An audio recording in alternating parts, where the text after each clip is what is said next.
एगो बात जो आप कहें कि जो परीक्षा जो है सो शिक्षक बनना बहुत मुश्किल हो गया है।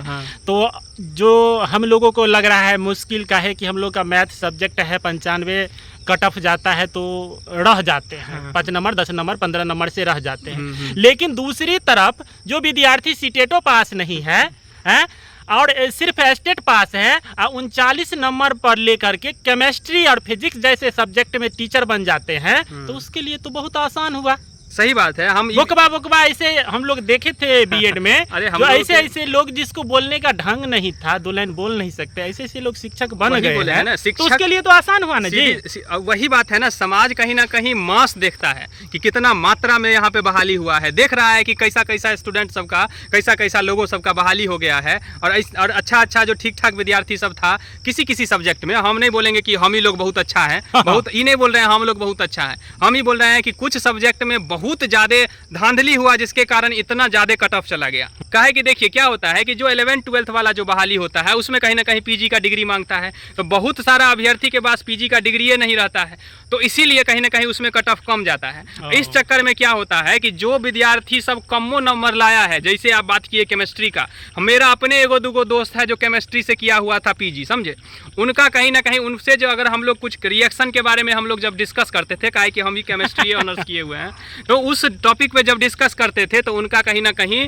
जो है उन जवाब नहीं था, जवाब उतना अच्छे तरीका से सिलेबसों का ज्ञान नहीं था, सिलेबस का ज्ञान नहीं था। अब वो जो है मास्टर बन गए और मास्टर बना के वो बच्चों को पढ़ाएंगे, तो आप समझ सकते हैं जिसको अपने सब्जेक्ट में जो एक्सपर्ट नहीं है, अपने सब्जेक्ट का उसको गहन तरीका से ज्ञान नहीं है, और वो जाके बच्चा को पढ़ाएगा जिसको अपने रिएक्शन का नॉलेज नहीं है, वो कैसे बच्चा को बताएगा जी। तो ये चयन प्रक्रिया में आप जो कहते हैं जो ये शिक्षक बहाली का चयन प्रक्रिया होता है, इसमें आयोग से लेके विभाग तक जो लोग रहते हैं, मंत्री रहते हैं, सब पढ़े लिखे IAS IPS अधिकारी होते हैं, ये किसी हिसाब से शिक्षकों को चुनते हैं जो ऐसे शिक्षक को भर दिए हैं। मेन बात बिहार का शिक्षा व्यवस्था तो कोनो बातें नहीं है। आप देखिए ना, सीधी सी बात समझिए ना महाराज, PGT का आप बहाली कर रहे हैं, ठीक है, मानते हैं यहाँ पे TGT और PRT सब में उतना जो है सो आप टफ एग्जाम नहीं लीजिए, ठीक ठाक है, यहाँ पे उल्टे हो रहा है। आप PG में आसानी से आपको हो जाएगा जॉब अगर आपके पास डिग्री है तो, +2 में लेकिन आपको जो है +2 में आपको आसानी से हो जाएगा, लेकिन आपको जो है सो 9th-10th में 6 to 8 में और PRT 1 to 5 में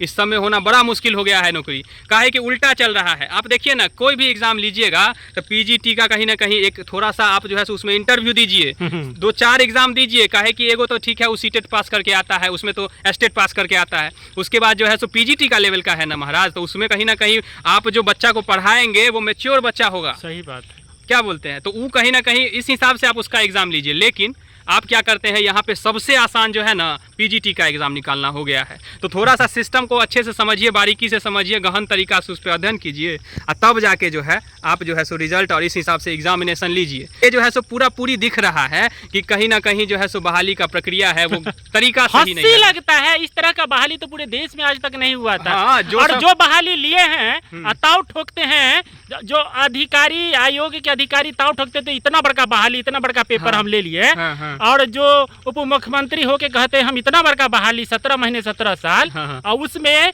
कहा जा रहा है जो 50,000 60,000 फर्जी शिक्षक आके बैठे हुए हैं, तो बता सकते हैं जो इतना बड़का घोटाला तो पूरे देश में नहीं हुआ था। अब जो है देखिए ना, वही ना बोले कि बहाली का क्रेडिट तो सब ले रहे हैं, लेकिन जो क्रेडिट लीजिए, जो धांधली हुआ है, जो फर्जीवाड़ा हुआ है, उसका भी तो क्रेडिट लीजिए महाराज। सही बात है। एक पक्षीय बात थोड़ी ना होता है, अगर सही का क्रेडिट आप लीजिएगा तो गलत का क्रेडिट हम लोग लेंगे। तो थोड़ा इस बात को समझिए। तो चलिए सर, वही होता है कि जो राम रच के लाए हुए हैं, सोए राम रचि राखा। हम लोगों का कुछ होने वाला नहीं है, हम लोग का कोई नहीं सुन रहा है, ये बात सच्चाई है। लाखों विद्यार्थी जब तक अपने अधिकार के लिए बस सोए रहेंगे, कलम घसने से अब नौकरी नहीं मिलता है, अधिकार अब लेना पड़ता है, ये चीज समझना पड़ेगा। बिल्कुल। चलिए सर, बहुत बहुत धन्यवाद। बहुत बहुत धन्यवाद सर।